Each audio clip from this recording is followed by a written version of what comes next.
Esprit qui plane sur les eaux, pour reprendre ensemble, apaise en nous les discordances, les flots inquiets, le bruit des mots, les tourbillons de vanité, et fait surgir dans le silence la parole qui nous recrée.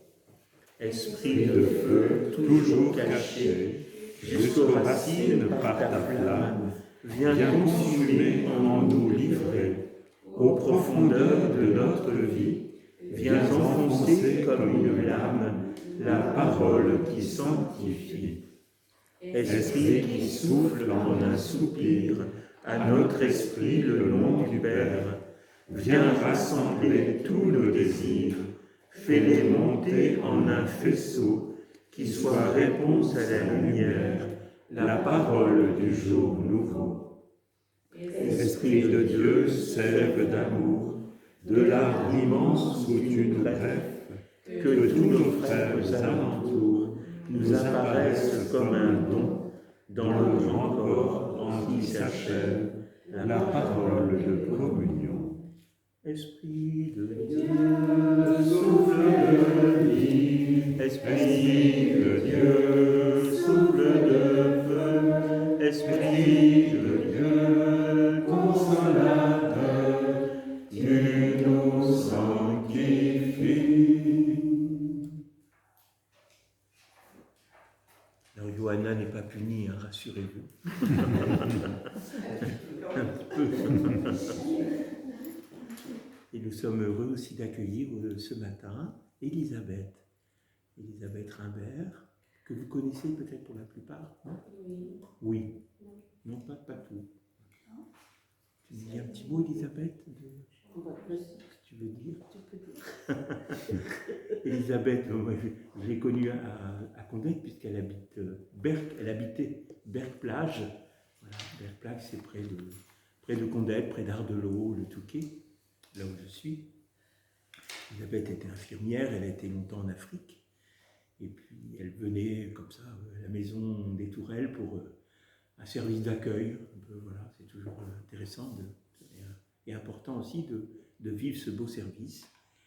Et puis elle s'est sentie appelée à rejoindre la communauté bénédictine de Maumont. Je suis alors elle a quitté le Nord. Oui, je suis charentaise depuis Voilà. 9 mois. Et je suis encouragée. Elle s'occupait des Dominiques aussi. Alors oui, entre autres, quand Dominique était... Ben oui, parce qu'il fallait se relier aussi pour assurer une présence et pour que ce soit moins lourd aussi, hein, pour la famille. Et la famille, le prêtre, est vraiment devenu ma famille. Voilà. Les sœurs, les frères. Merci en tout cas d'être là avec nous. Ouais, merci à vous de m'accueillir. Tu es là aujourd'hui et demain, c'est ça? Ouais. Si vous me supportez.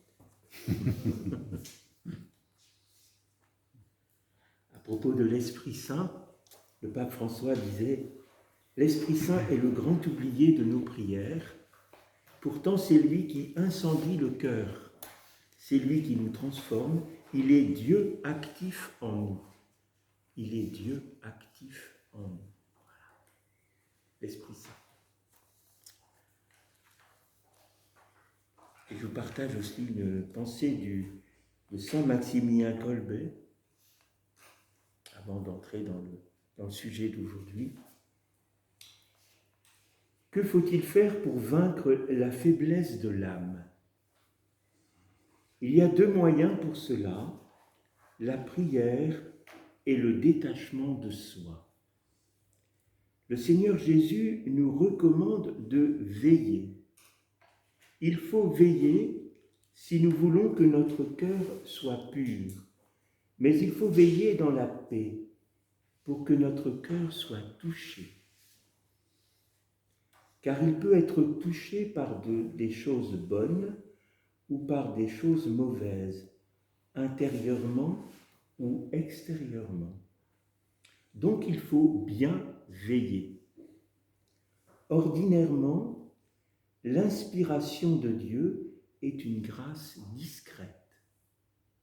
Je disais hier, l'Esprit Saint est discret. Voilà. Ordinairement, l'inspiration de Dieu est une grâce discrète. Il ne faut pas la rejeter. Si notre cœur n'est pas attentif, la grâce se retire. L'inspiration divine est très précise. Tout comme l'écrivain dirige sa plume, ainsi la grâce de Dieu dirige l'âme. Essayons donc de parvenir à un plus grand recueillement intérieur. Le Seigneur veut que nous ayons le désir de l'aimer. L'âme qui reste vigilante se rend compte qu'elle tombe et que par elle, elle ne peut pas y arriver. Et c'est pourquoi elle ressent le besoin de la prière. La supplication est fondée sur la certitude que nous ne pouvons rien faire par nous-mêmes, mais que Dieu peut tout. La prière est nécessaire pour obtenir la lumière et la force.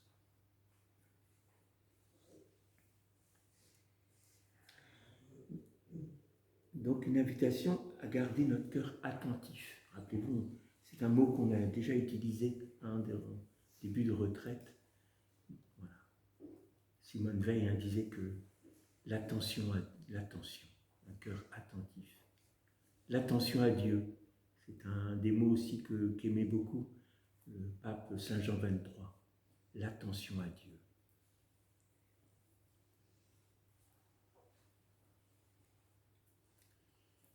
Et pour repérer la grâce qui passe, essayons de parvenir à un plus grand recueillement intérieur.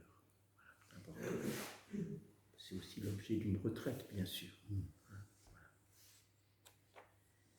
Ordinairement, l'inspiration est une grâce discrète, mais si notre cœur n'est pas attentif, la grâce se retire.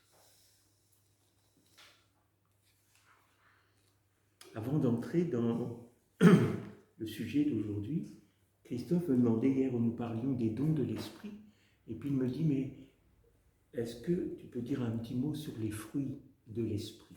Donc simplement, je vais reciter le passage où on trouve les fruits, ou quelquefois, dans l'évangile de Jacob, on a le fruit de l'esprit. Parce que le fruit de l'esprit, c'est l'amour, mais cet amour va se déployer de différentes façons.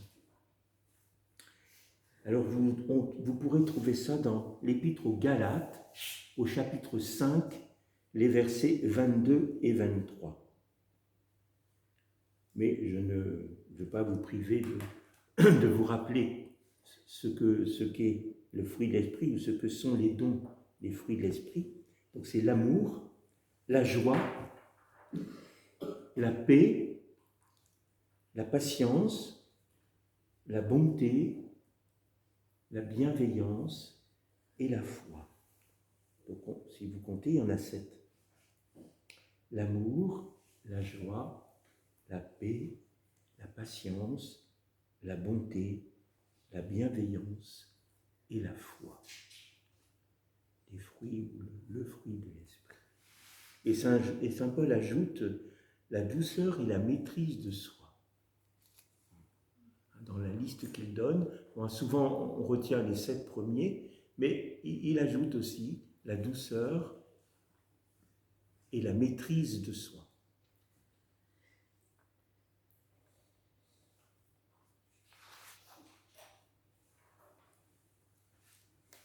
Ce matin, je me propose de regarder avec vous le texte du lavement des pieds. Donc c'est Saint Jean chapitre 13. Un geste qui invite à une vie eucharistique. Voilà. Donc, ce sera un petit peu l'objet de devenir serviteur de l'amour de Dieu, servir la fraternité, on dit autrement. Voilà. Donc c'est, vous pouvez prendre le texte si vous voulez, on va le relire ensemble. Saint Jean, si vous avez la Bible avec vous, au chapitre 13.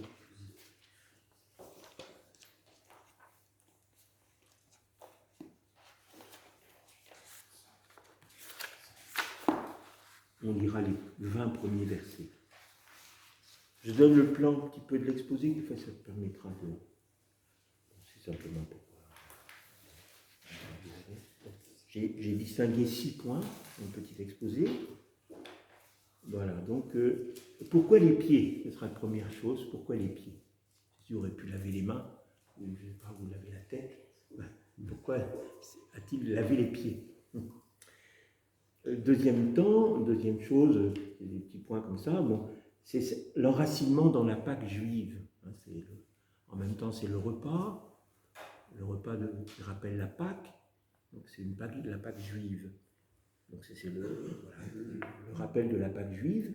Et puis le troisième point, mais Jésus lui donne un sens nouveau, nous le savons bien.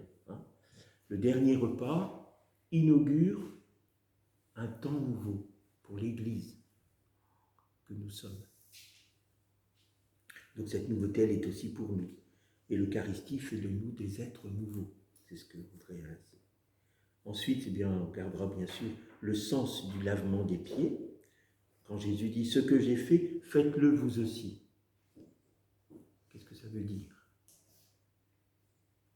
Le cinquième point, c'est le lavement des pieds, c'est prendre soin de son frère.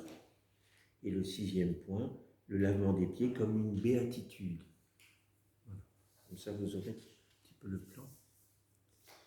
Pourquoi les pieds? L'enracinement dans la Pâque juive, le sens nouveau que donne Jésus, le sens du lavement des pieds, ce que j'ai fait, faites-le vous aussi, prendre soin du frère, servir la fraternité, et puis le lavement des pieds comme béatitude. Heureux si vous faites cela. Je termine comme ça le texte. Alors d'abord, plongeons-nous dans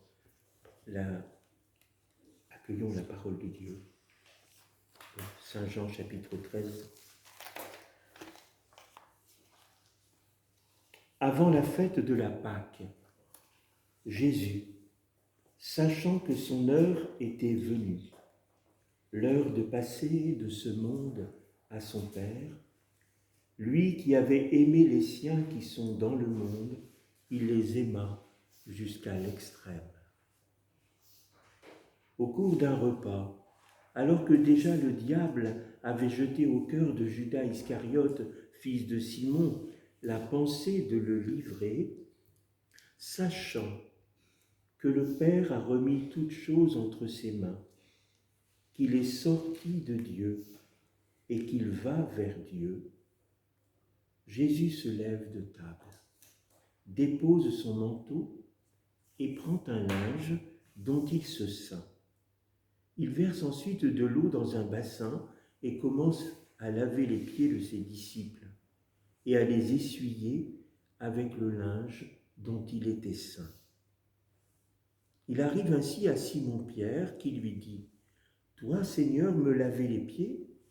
Jésus lui répond « Ce que je fais, tu ne peux le savoir à présent, mais par la suite, tu comprendras. » Pierre lui dit « Me laver les pieds à moi, jamais. » Jésus lui répondit « Si je ne te lave pas, tu ne pourras avoir part avec moi. » Simon-Pierre alors lui dit « Seigneur, non pas seulement les pieds, mais aussi les mains et la tête. » Jésus lui dit « Celui qui s'est baigné n'a nul besoin d'être lavé, car il est entièrement pur. Et vous êtes purs, mais non pas tous. » Il savait en effet qui allait le livrer. Et c'est pourquoi il dit « Vous n'êtes pas tous purs. » Lorsqu'il eut achevé de leur laver les pieds, Jésus prit son manteau, se remit à table et leur dit « Comprenez-vous ce que je vous ai fait? Vous m'appelez le Maître et le Seigneur, et vous le dites bien, car je le suis. Dès lors, si je vous ai lavé les pieds, moi, le Seigneur et le Maître, vous devez vous aussi vous laver les pieds les uns aux autres. Car c'est un exemple que je vous ai donné. Ce que j'ai fait pour vous, faites-le vous aussi. En vérité, je vous le dis, un serviteur n'est pas plus grand que son maître, ni un envoyé plus grand que celui qui l'envoie. Sachant cela, vous serez heureux si du moins vous le mettez en pratique. Je vais arrêter là. On s'arrête au verset 17. Voilà. Donc comment ce geste peut devenir pour nous aussi une invitation à une vie eucharistique. D'abord, pourquoi les pieds? Jésus semble dire à Pierre que pour avoir part avec lui, le lavement, quand il lave ses pieds, est nécessaire.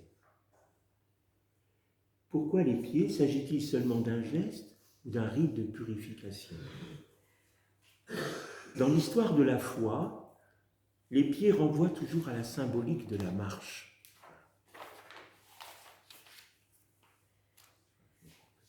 Abraham, notre père dans la foi, se met en route. Il quitte son pays et le Seigneur lui dit « Marche en ma présence ». Genèse 17, 1. Les pieds, c'est ce qui nous aide à marcher.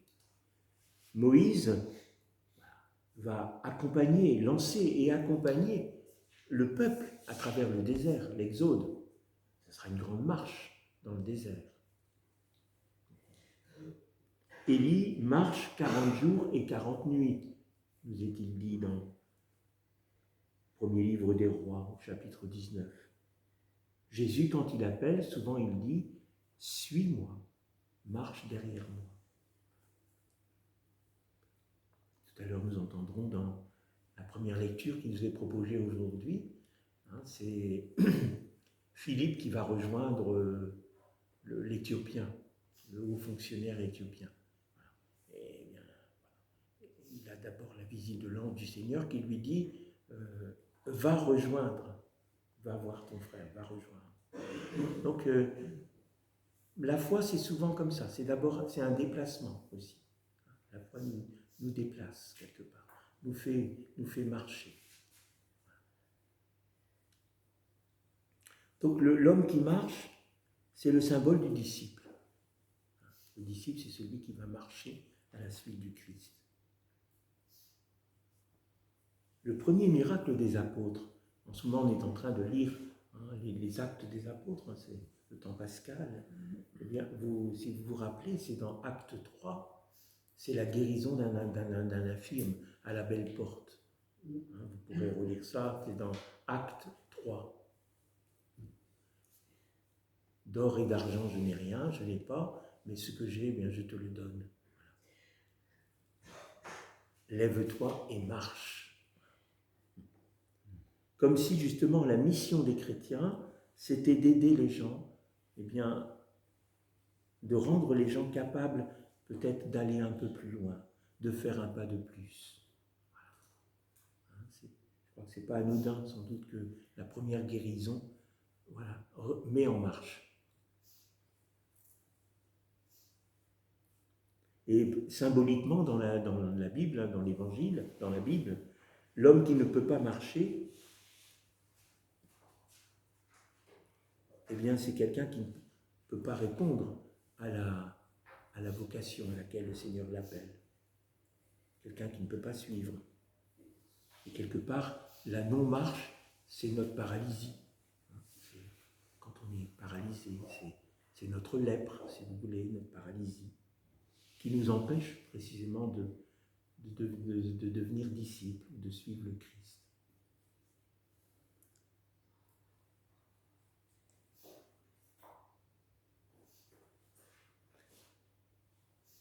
Dans la Bible aussi, les idoles, les faux dieux, bien, sont des dieux incapables de marcher. Vous avez ça plusieurs fois dans l'allusion dans l'Écriture. Je cite par exemple Apocalypse 9, 20. Ils ne peuvent ni voir, parlant des faux dieux, ni entendre, ni marcher. On a ça aussi dans les psaumes.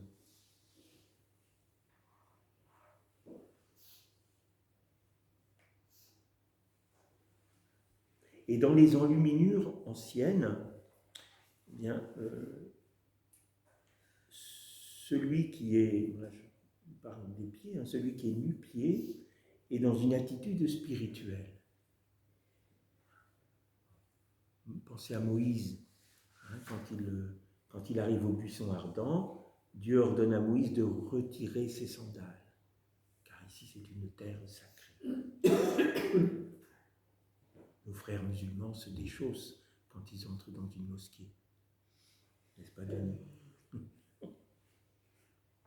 Laver les pieds dans la Bible, c'est un geste d'hospitalité. Vous trouvez ça avec Abraham.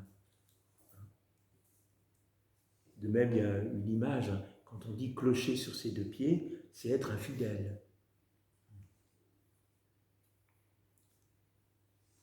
On pourrait bien sûr évoquer la pécheresse qui baignait de ses larmes les pieds de Jésus et qui allait jusqu'à les moindre, préfigurant le geste de la sépulture de Jésus. Donc quand Jésus lave les pieds de ses disciples, il veut les rendre aussi aptes à répondre à son appel. On disait tout à l'heure, voilà, le pied c'est ce qui va m'aider à suivre, à marcher à la suite du Christ. Et donc là, il y a comme un besoin pour les disciples de retrouver un nouvel élan dans leur marche. Et peut-être qu'il y a peut-être aussi ce sens-là qu'on peut accueillir. Jésus lavant les pieds des disciples les rend aptes à répondre à un nouvel appel.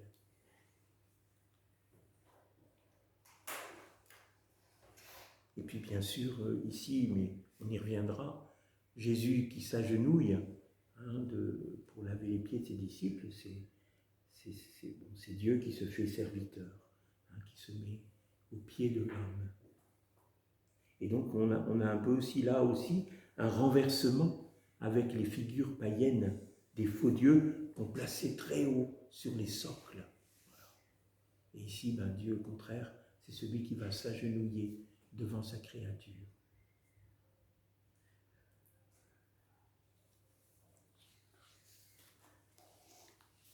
Voilà donc une petite allusion tout simple à propos des pieds. Pourquoi les pieds? L'attitude du disciple, du marcheur. Voilà. L'enracinement, le deuxième point, dans la Pâque juive. Donc ça vous le savez, hein, voilà. Le repas de Jésus, le repas du jeudi, qu'on appelle habituellement du jeudi saint, de la Cène, eh bien, s'inscrit un peu dans la Pâque, dans le repas pascal. Donc la Pâque juive, c'est vraiment la fête fondatrice pour le peuple d'Israël, puisque c'est cette fête qui rappelle la libération de l'esclavage. Là, on pourrait relire bien sûr tout le livre de l'Exode, mais au chapitre 12 notamment. C'est Dieu qui institue cette fête pour son peuple. Ce jour-là sera pour vous un mémorial. D'âge en âge, vous le fêterez. Exode 12, 14. Donc c'est une fête qui célèbre cette fuite victorieuse d'Égypte, et puis qui rappelle aussi les circonstances particulières qui ont marqué la veille du départ. Un repas pris en toute hâte, la ceinture aux reins, les sandales aux pieds, le bâton à la main, prêt à partir. Vous trouvez ça dans Exode 12, les 14 premiers versets. C'est le texte qu'on relit habituellement le soir du jeudi saint. Pour nous rappeler que la Pâque du Christ va s'inscrire dans cette Pâque juive. Et la Pâque est célébrée par un repas lors d'une liturgie nocturne, à l'époque où naissent les agneaux. La date peut varier, puisque c'est pas comme chez nous, La fête de Pâques, elle tombe un dimanche nécessairement, mais dans le calendrier, encore juif aujourd'hui, ça peut être en semaine. Hein, c'est pas nécessairement. À ce moment-là, il y a une modification dans la liturgie.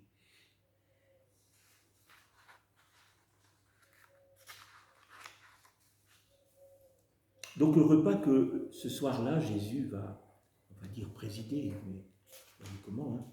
Et j'ai dit aussi, inaugure, ça c'est le troisième point, un temps nouveau. Un temps nouveau.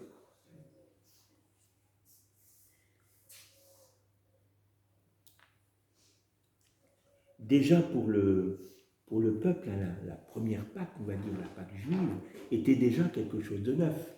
Hein, voilà. Hein, ce mois-ci sera pour vous le premier des mois. Il marquera pour vous le commencement de l'année. Donc déjà, il y avait déjà le sentiment d'une nouveauté, de quelque chose de neuf. Mais Jésus va beaucoup plus loin, bien sûr. Comme au moment de la sortie d'Égypte, un monde nouveau commence à partir de ce repas que Jésus partage avec ses apôtres.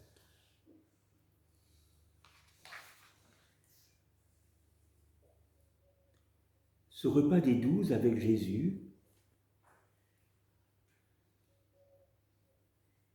au cours duquel il va renouveler l'alliance, une alliance, on dit, nouvelle et éternelle. Il n'y aura plus besoin de nouvelle alliance, elle est éternelle et elle est nouvelle. Eh bien, elle est en résonance, bien sûr, avec l'alliance des 12 tribus d'Israël. Mais cette nouveauté, les apôtres ne la comprendront que plus tard.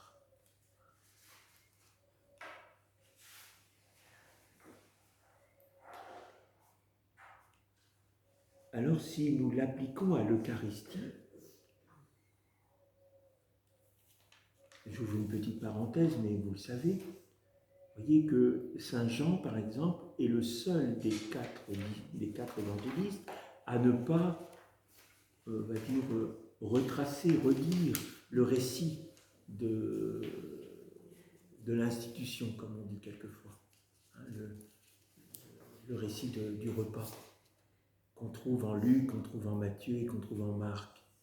Hein, Jésus prit du pain, voilà, il le rompit, le donna à ses disciples. Ces paroles-là, hein, qui constituent, qu'on redit à chaque messe, bien sûr, on les trouve dans les 3 évangiles. Mais vous voyez que Saint Jean, en fait, ne parle pas de l'institution de l'Eucharistie comme telle. Mais, quelque part, il place son récit du lavement des pieds, pour lui, eh bien, c'est un petit peu ça qui a une couleur, une coloration eucharistique. En fait, il substitue, pourrait-on dire, le repas, l'institution de l'Eucharistie, par le lavement des pieds. Il lui donne un sens eucharistique. Et à travers l'Eucharistie, donc je disais, il y a quelque chose de nouveau que Jésus nous donne. Ben oui, et c'est important d'en toujours en reprendre conscience. À travers l'Eucharistie, nous devenons des êtres nouveaux, reliés entre nous et au Christ, toujours présent. Nous devenons des êtres nouveaux et en même temps nous avons toujours à le devenir. Hein, c'est toujours pareil. Deviens ce que tu es. Le Saint Augustin on le chante parfois. Devenez ce que vous recevez. Donc la célébration est un mémorial de cette transformation. Il y a une transformation qui s'opère en chaque Eucharistie. Jésus nous renouvelle dans le lien qui nous unit à lui et dans le lien qui nous unit les uns aux autres. L'Eucharistie est ce lieu unique où l'Église prend corps, où elle devient ce qu'elle est. À chaque fois, dans chaque Eucharistie, l'Église devient un peu plus ce qu'elle est. L'Eucharistie fait l'Église comme corps du Christ livré. Il y a bien plus qu'un rite, voyez bien. C'est autre chose, il y a bien plus qu'un rite. L'Eucharistie fait l'Église comme corps du Christ livré. Il y a ici bien plus qu'un rite. Le Christ ressuscité se donne réellement à son peuple pour le salut du monde. Et il nous entraîne dans l'offrande de sa vie. Le Christ ressuscité se donne réellement à son peuple pour le salut du monde et nous entraîne dans l'offrande de sa vie.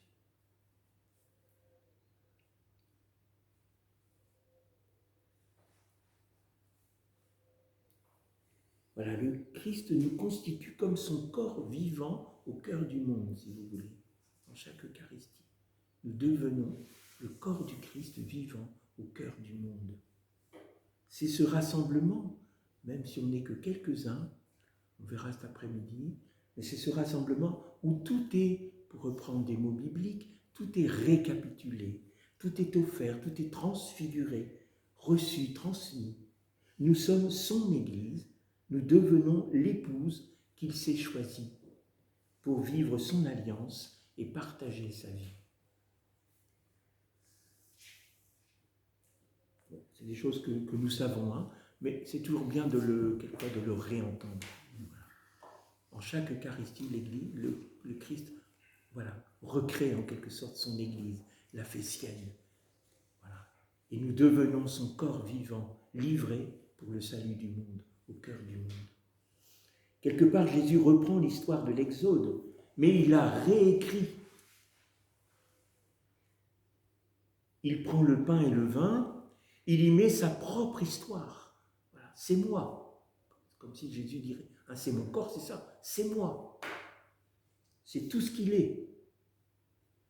Avec lui, l'histoire de son peuple l'histoire ancienne devient nouveauté.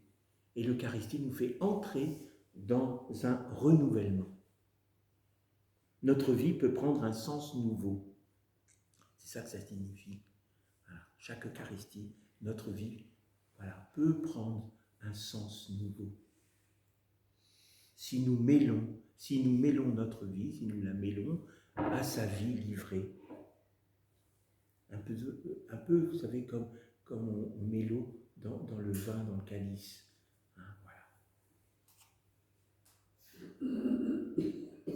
Notre vie peut prendre un sens nouveau si nous la mêlons à sa vie livrée, telle l'eau qui se mêle au vin dans le calice pour le sacrifice de l'alliance. Sa vie divine devient notre vie.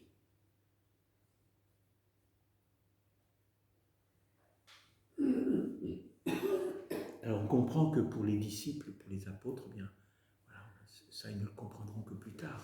Hein, mais même nous, on a déjà du mal à l'intégrer, on va dire. Mais alors, pour les apôtres, ça a dû être un peu difficile d'entrer dans cette nouvelle compréhension du repas pascal. Ça va sur ce point-là, hein? Alors on va passer. Donc c'est une question pour nous. Hein, est-ce que l'Eucharistie, quelle nouveauté nous y voyons, quoi? Est-ce qu'elle fait vraiment de nous des êtres nouveaux? Est-ce qu'on vit un peu dans cette dynamique-là? Venons-en maintenant au lavement des pieds comme tel.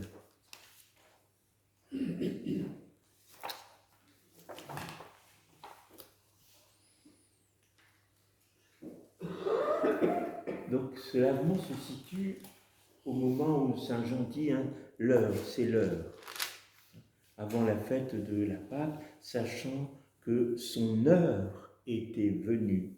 Quelle est cette heure? Saint Jean le dit, c'est l'heure du passage, de passer de ce monde au Père. Lui qui avait aimé les siens qui étaient dans le monde, il les aima. Alors on a deux traductions, mais c'est le même sens. On a repris cette formule dans la prière eucharistique numéro 4. mais dans le période classique, on dit il les aima jusqu'au bout. Là, dans la Tobe, jusqu'à l'extrême de l'amour, c'est ça. C'est beau. Et c'est bien d'avoir comme ça, quelquefois, des traductions un peu différentes, hein, parce qu'elles mettent un peu en exergue voilà, la force un peu des mots de Jésus. Donc le lavement des pieds, c'est l'heure de Jésus. C'est l'heure de la croix. C'est le moment où il va aller jusqu'au bout de l'amour, jusqu'à l'extrême de l'amour. On comprend alors que ce geste revêt une importance particulière.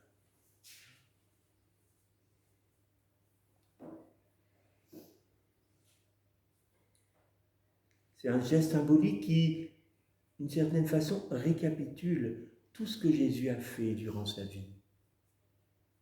La guérison des malades, le pardon aux pécheurs, l'accueil des étrangers. À chaque fois, c'est un peu comme si Jésus lavait les pieds de cette humanité blessée, assoiffée de justice et de paix. Ce peuple perdu qui ne sait plus toujours où aller, on dit quelquefois dans l'Évangile, eh bien Jésus en devient le Seigneur et le Maître, l'agneau et le pasteur. Voilà, toute l'histoire de Jésus, sa vie, apparaît comme un immense lavement des pieds de l'humanité blessée. Alors c'est un instant un peu solennel, une scène quand même bouleversante. C'est le dernier geste de Jésus. Quelque part, c'est aussi ses derniers mots. Il n'a plus rien à dire au sens où tout est dit. Voilà, Dieu va se taire, Dieu se tait. Il entre dans le silence de la passion.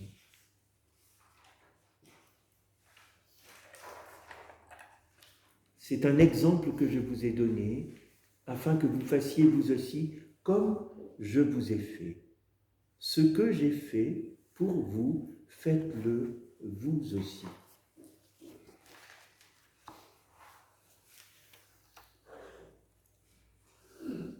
Ce que j'ai fait, faites-le vous aussi. Jean 13, 15. Alors c'est quoi faites-le, si je vous ai lavé les pieds, faites-le de même. C'est quoi se faire de même, se faire auquel Jésus nous invite? Bien, quelque part, on peut mettre en parallèle ce geste du lavement des pieds avec les paroles que Jésus prononce, mais qu'on n'a pas en Saint Jean, mais qu'on trouve dans les évangiles synoptiques au moment du dernier repas. Jésus dira à peu près la même chose. Faites ceci en mémoire de moi. Ici, il dit faites de même. Si je ce que j'ai fait pour vous, faites-le vous aussi. On peut mettre en parallèle bien, ce geste du lavement des pieds, en parallèle avec la parole que Jésus dit à ses disciples et qu'on trouve dans les synoptiques. Faites ceci en mémoire de moi. Alors quel est le contenu de ce ceci? Est-ce qu'il s'agit simplement de prendre un peu de pain, de vin, de dire une parole, ceci est mon corps, ceci est mon sang? Mais vous le savez bien, la messe n'est pas une répétition. Ce n'est pas un mime qu'on est en train de faire de ce que Jésus aurait fait.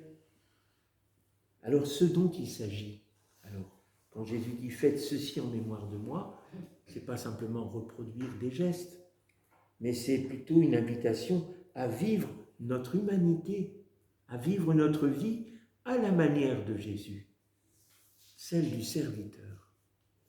Un appel à vivre notre vie, notre humanité à la manière de Jésus, celle du serviteur. Car tu nous as choisis pour servir en ta présence. La nouvelle traduction est un peu différente. tu nous as estimés dignes de nous tenir devant toi pour te servir. Quelquefois on dit, tu nous as choisis pour servir en ta présence, c'est plus court et plus... Peut-être on comprend mieux. Voilà, tu nous as choisis pour servir. En gros, c'est ça que le Seigneur veut nous rappeler. Voilà. Il nous invite à servir en sa présence. Et le service le plus grand que l'Église peut rendre aujourd'hui, peut rendre à l'humanité, quel est le service le plus grand que l'Église peut rendre aujourd'hui à l'humanité? Eh bien, de permettre que les personnes, que les gens puissent rencontrer le Christ, puissent le rencontrer le Dieu vivant. Mère Teresa disait, « J'ai 2 mains pour servir et un cœur pour aimer. »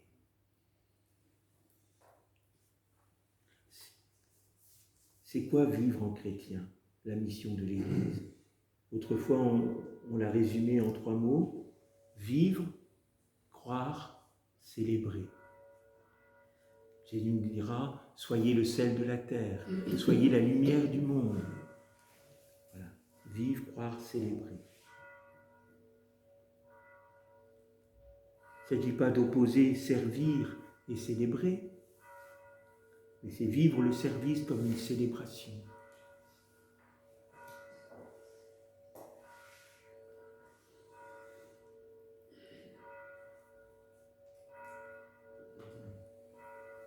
Quand nous avons partagé le pain, vécu l'Eucharistie, nous sommes envoyés vivre l'Évangile.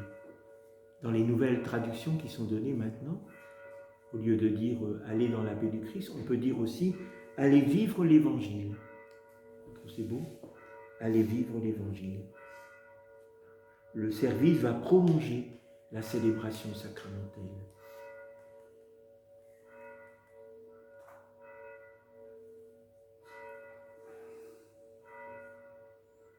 Et célébrer, quelque part, étymologiquement, c'est rendre célèbre, on devine, entre guillemets, le Christ ressuscité.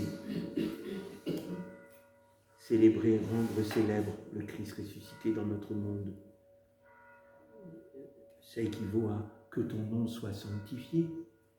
Voilà, Seigneur, que tu sois reconnu, voilà, à travers le monde. Célébrer, c'est sanctifier le nom de Dieu.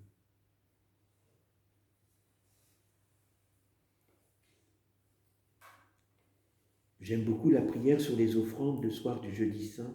Je vous la partage. Seigneur, accorde-nous la grâce de vraiment participer à cette Eucharistie, car chaque fois qu'est célébré le sacrifice en mémorial, c'est l'œuvre de notre rédemption qui s'accomplit. Chaque fois que nous célébrons l'Eucharistie, c'est l'œuvre de notre rédemption qui s'accomplit.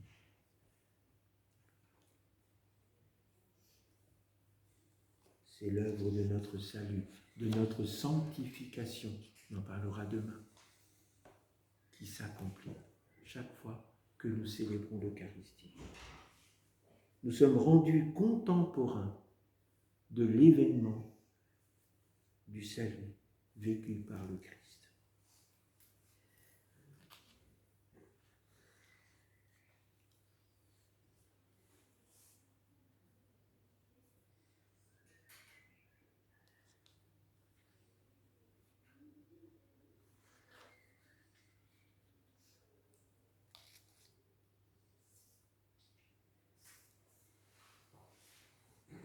Le lavement des pieds est suivi par un autre signe.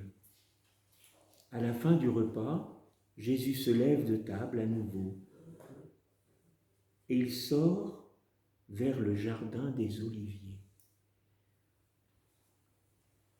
C'est là qu'il a sa prière, voilà. Prière au mont des Oliviers, un peu comme l'ultime offrande. C'est là que se livre aussi le dernier combat, le creuset de la prière. C'est l'offrande que le Christ fait de lui-même au Père. Père, que ce soit non pas ta volonté, mais la tienne.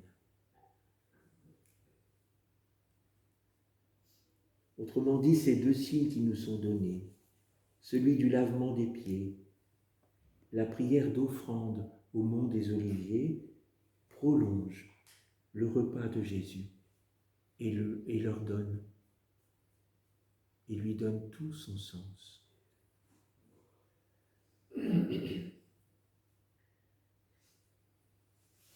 Le lavement des pieds, la prière d'offrande du Christ. Cette offrande au creuset de la prière, eh bien prolonge ce repas de Jésus et lui donne tout son sens.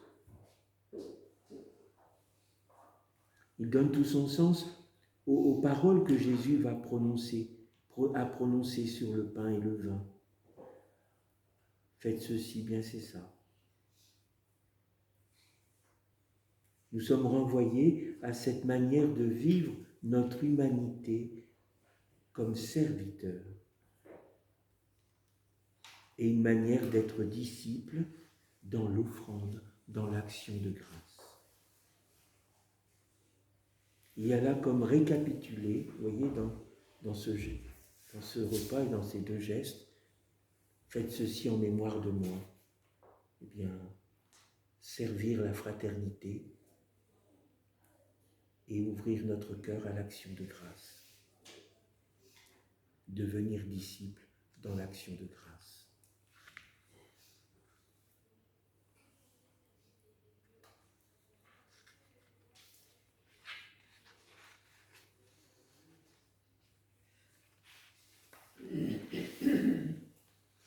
J'en arrive au 5e point.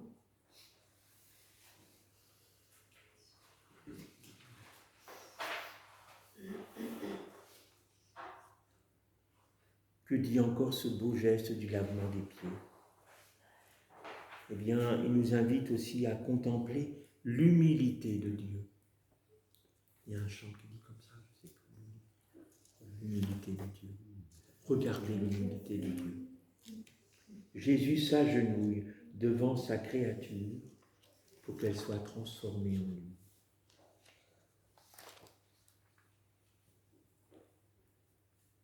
Les mains de Jésus lavant les pieds de ses disciples nous signifient aussi que l'amour ne doit jamais oublier le corps.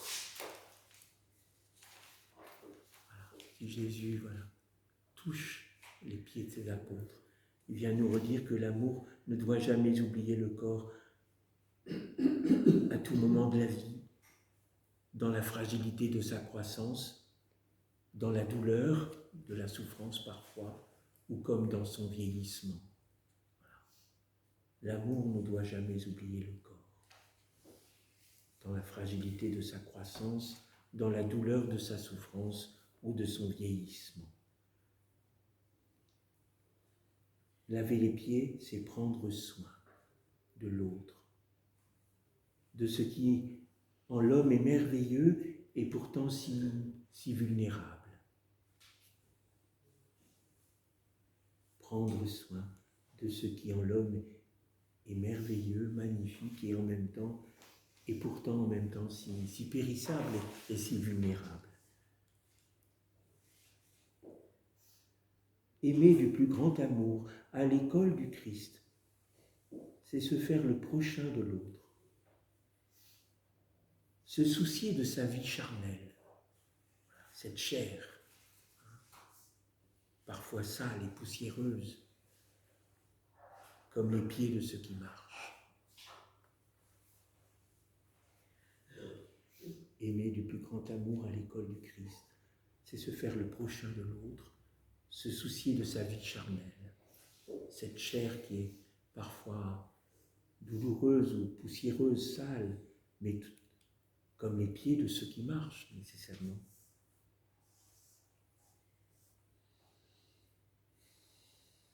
Osons nous demander quelle est la partie de nous-mêmes qui a besoin d'être soignée, d'être lavée, d'être changée par l'amour de Jésus. C'est ça aussi l'Eucharistie. Nous pourrons y penser tout à l'heure. Quelle est la partie de nous-mêmes qui a besoin d'être lavée, d'être soignée, d'être changée par l'amour de Jésus.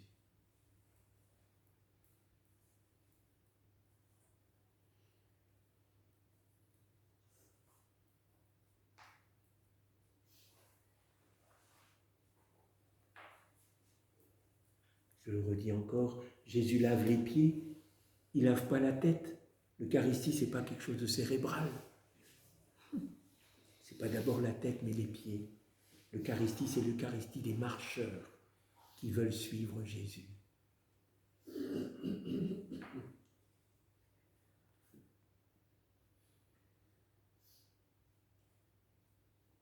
Non pas d'abord le temple, mais la vie quotidienne.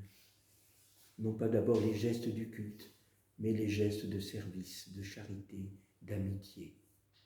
En un sens, l'Eucharistie est le sacrement du frère.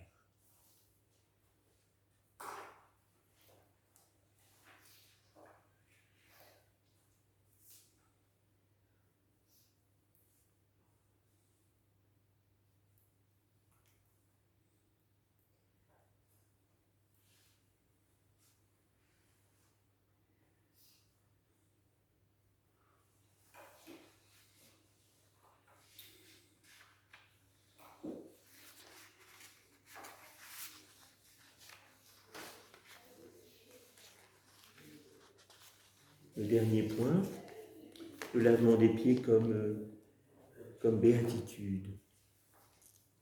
Le lavement des pieds n'est pas un sacrement. Il n'est pas non plus un commandement. Le seul commandement que Jésus nous ait laissé, c'est « Aimez-vous les uns les autres comme je vous ai aimés ». On dit quelquefois, bon, c'est plutôt dans le langage monastique, c'est un mandatum. C'est un mandat, c'est-à-dire un testament, une transmission de témoins. Vous pourrez oublier le mot, peu importe. C'est un exemple que je vous ai donné pour que vous fassiez vous aussi comme j'ai fait pour vous. Donc désormais, il nous est demandé de faire le geste de Jésus. Un geste qui nous permet d'avoir part avec lui. C'est ce que Jésus dit à Pierre. Si je ne te lave pas, tu n'auras pas part avec moi. Donc c'est un geste qui, d'une certaine façon, qui confère l'appartenance à Jésus, qui nous engendre comme disciples dans le bain du service, à la manière de Jésus. Nous sommes comme engendrés là, il y a un engendrement, comme disciples, comme apôtres de Jésus, dans ce bain du service. Nous avons besoin d'être plongés dans ce bain pour aussi avoir part avec lui. C'est la porte ouverte sur la mission.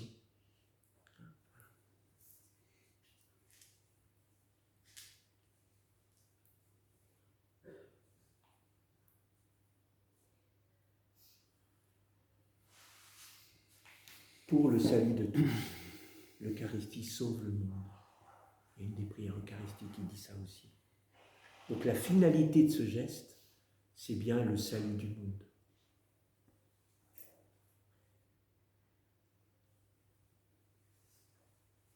Et ce geste est béatitude. Heureux êtes-vous, dit Jésus, si vous le faites.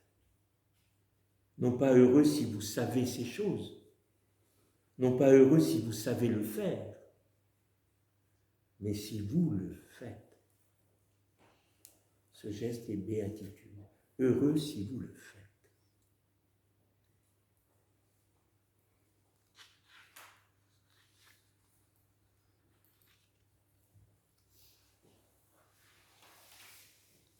Voilà, on pourra peut-être porter un peu cette journée dans sa dimension à la fois fraternelle et eucharistique, puisque ça va ensemble.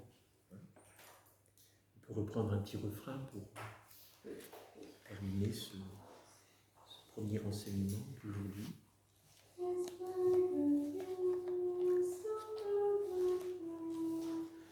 Esprit de Dieu, souffle de vie, Esprit de Dieu, consolateur, tu nous sanctifies. Pour cet après le texte que vous avez donné en tout début, on ne l'avait pas lu. C'est un texte de Monseigneur Clavry sur l'Eucharistie. C'est au dos du coup de barre. Rappelez la prière coup de barre.